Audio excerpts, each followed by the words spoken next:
മനുഷ്യരാശിയെ വേട്ടയാടുന്ന മാരക രോഗങ്ങളിലൊന്നാണ് ക്യാൻസർ അഥവാ അർബുദം. അർബുദ രോഗബാധയിൽ ആഗോളതലത്തിൽ ഇന്ത്യ 3-ാം സ്ഥാനത്താണ്. ചൈനയും അമേരിക്കയുമാണ് ഇക്കാര്യത്തിൽ ഇന്ത്യക്ക് മുന്നിലുള്ളത്. ക്യാൻസർ മൂലമുള്ള മരണത്തിന്റെ കാര്യത്തിലാവട്ടെ നമ്മുടെ രാജ്യം 2-ാം സ്ഥാനത്താണ് നിൽക്കുന്നത്. 1-ാം സ്ഥാനത്ത് ചൈനയും. കേരളമാണ് അർബുദബാധയിൽ 1-ാമതുള്ള സംസ്ഥാനം. ശ്വാസകോശ അർബുദമാണ് ഏറ്റവും കൂടുതൽ മരണകാരണമാവുന്നത് എന്നാണ് ചില പഠനങ്ങൾ ചൂണ്ടിക്കാട്ടുന്നത്. സ്ത്രീകളിലാവട്ടെ സ്തനാർബുദവും. 2022 മുതൽ ക്യാൻസർ രോഗബാധയുടെ വർധന ആഗോളതലത്തിൽ തന്നെ അത്യധികം ആശങ്കാകുലവും ഭീതിജനകവുമാണ്. ക്യാൻസറുമായി ബന്ധപ്പെട്ട് നവീനമായ നിരവധി ആധുനിക ചികിത്സാ രീതികൾ വികസിച്ചു വന്നിട്ടുണ്ട്. പുതിയൊരു പഠനമനുസരിച്ച് കടൽവെള്ളരിയിൽ നിന്ന് ക്യാൻസറിനെ പ്രതിരോധിക്കാനുള്ള മരുന്നുകൾ വികസിപ്പിക്കാമെന്ന ചില കണ്ടെത്തലുകൾ ഈയിടെ പുറത്തു വന്നു. അതിനെക്കുറിച്ചാണ് ഈ ആഴ്ചത്തെ ഡിസ്കവറി ലാബ്.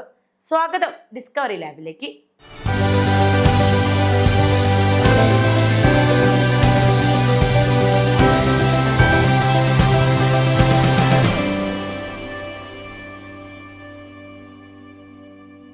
സമുദ്രത്തിന്റെ അടിത്തട്ട് വൃത്തിയാക്കുന്നതിൽ പ്രധാന പങ്ക് വഹിക്കുന്നതെന്ന് വളരെ കാലമായി അറിയപ്പെടുന്നതാണ് കടൽ വെള്ളരി. കടൽ വെള്ളരിയിൽ ക്യാൻസറിനെ പ്രതിരോധിക്കാൻ കഴിയുന്ന ഒരു ശക്തമായ രഹസ്യമുണ്ടെന്ന് ഈയിടെ ഗവേഷകർ കണ്ടെത്തി. ക്യാൻസർ കോശങ്ങൾ വ്യാപിക്കാൻ കാരണമായ എൻസൈമായ സൾഫ്-2 തടയാൻ കഴിയുന്ന ഒരു സവിശേഷ പഞ്ചസാരയാണ് ഈ സമുദ്രജീവികളിൽ ശാസ്ത്രജ്ഞർ കണ്ടെത്തിയത്. പരമ്പരാഗത ക്യാൻസർ മരുന്നുകളിൽ നിന്ന് വ്യത്യസ്തമായി അപകടകരമായ രക്തം കട്ടപിടിക്കൽ പ്രശ്നങ്ങൾക്ക് ഈ സംയുക്തം കാരണമാകില്ല. കൂടാതെ ലാബിൽ ഇത് സമന്വയിപ്പിക്കുന്നതിനുള്ള ഒരു മാർഗം ശാസ്ത്രജ്ഞർക്ക് കണ്ടെത്താൻ കഴിയുമെങ്കിൽ കാർബോഹൈഡ്രേറ്റ് അധിഷ്ഠിത മരുന്നുകൾ വികസിപ്പിക്കുന്നതിന് കൂടുതൽ ശുദ്ധവും സുസ്ഥിരവുമായ ഒരു മാർഗമായി ഇത് മാറും. കടൽ വെള്ളരി സമുദ്രത്തിന്റെ ശുചീകരണ തൊഴിലാളികളാണ്. അവ കടൽ തീരങ്ങൾ വൃത്തിയാക്കുകയും പോഷകങ്ങൾ വീണ്ടും വെള്ളത്തിലേക്ക് വിടുകയും ചെയ്യുന്നു. എന്നാൽ നട്ടെല്ലില്ലാത്ത ഈ വിനീത സമുദ്രജീവിയിൽ ക്യാൻസർ പടരുന്നത് തടയാനുള്ള രഹസ്യവുമുണ്ടത്രേ. കടൽ വെള്ളരിയിൽ കാണപ്പെടുന്ന ഒരു പഞ്ചസാര സംയുക്തത്തിന് ക്യാൻസർ വളർച്ചയിൽ പ്രധാന പങ്ക് വഹിക്കുന്ന എൻസൈമായ സൾഫ്-2 ഫലപ്രദമായി തടയാൻ കഴിയുമെന്ന് മിസിസിപ്പി സർവകലാശാലയുടെ നേതൃത്വത്തിലുള്ള ഒരു പഠനം വ്യക്തമാക്കുന്നു. സമുദ്രജീവികൾ അതുല്യമായ ഘടനകളുള്ള സംയുക്തങ്ങൾ ഉൽപ്പാദിപ്പിക്കുന്നു. അവ പലപ്പോഴും അപൂർവമോ ഭൂമിയിലെ കശേരുക്കളിൽ കാണപ്പെടാത്തതോ ആണ്. UM ഡിപ്പാർട്ട്മെന്റ് ഓഫ് ബയോമോളിക്കുലാർ സയൻസസിൽ ഗവേഷണം നടത്തുന്ന മാർവ ഫാരാഗ് പറഞ്ഞു. അതുകൊണ്ട് കടൽ വെള്ളരിയിലെ പഞ്ചസാര സംയുക്തങ്ങൾ സവിശേഷമാണ്. മറ്റു ജീവികളിൽ അവ സാധാരണയായി കാണാറില്ല. മനുഷ്യകോശങ്ങളും മിക്ക സസ്തനികളുടെയും കോശങ്ങളും ഗ്ലൈക്കാനുകൾ എന്നറിയപ്പെടുന്ന ചെറുതും രോമങ്ങൾ പോലുള്ളതുമായ ഘടനകളാൽ മൂടപ്പെട്ടിരിക്കുന്നു. ഇത് കോശ ആശയവിനിമയം, രോഗപ്രതിരോധ പ്രതികരണങ്ങൾ, രോഗകാരികൾ പോലുള്ള ഭീഷണികളെ തിരിച്ചറിയൽ എന്നിവയ്ക്ക് സഹായിക്കുന്നു. ക്യാൻസർ കോശങ്ങൾ സൾഫ്-2 ഉൾപ്പെടെയുള്ള ചില എൻസൈമുകളുടെ പ്രകടനത്തിൽ മാറ്റമുണ്ടാക്കുന്നു. ഇത് ഗ്ലൈക്കാനുകളുടെ ഘടനയിൽ മാറ്റം വരുത്തും. ഈ മാറ്റമാണ് ക്യാൻസർ പടരാൻ സഹായകമാവുന്നത്.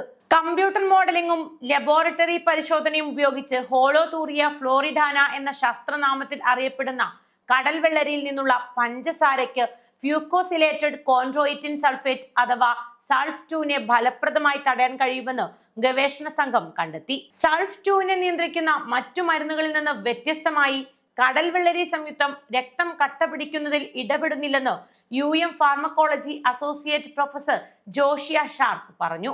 നിങ്ങൾക്ക് സങ്കല്പിക്കാൻ കഴിയുന്നതുപോലെ രക്തം കട്ടപിടിക്കുന്നത് തടയുന്ന ഒരു തന്മാത്ര ഉപയോഗിച്ചാണ് നിങ്ങൾ ഒരു രോഗിയെ ചികിത്സിക്കുന്നതെങ്കിൽ വളരെ വിനാശകരമായേക്കാവുന്ന പ്രതികൂല ഫലങ്ങളിലൊന്ന് അനിയന്ത്രിതമായ രക്തസ്രാവമാണ്, അദ്ദേഹം പറയുന്നു.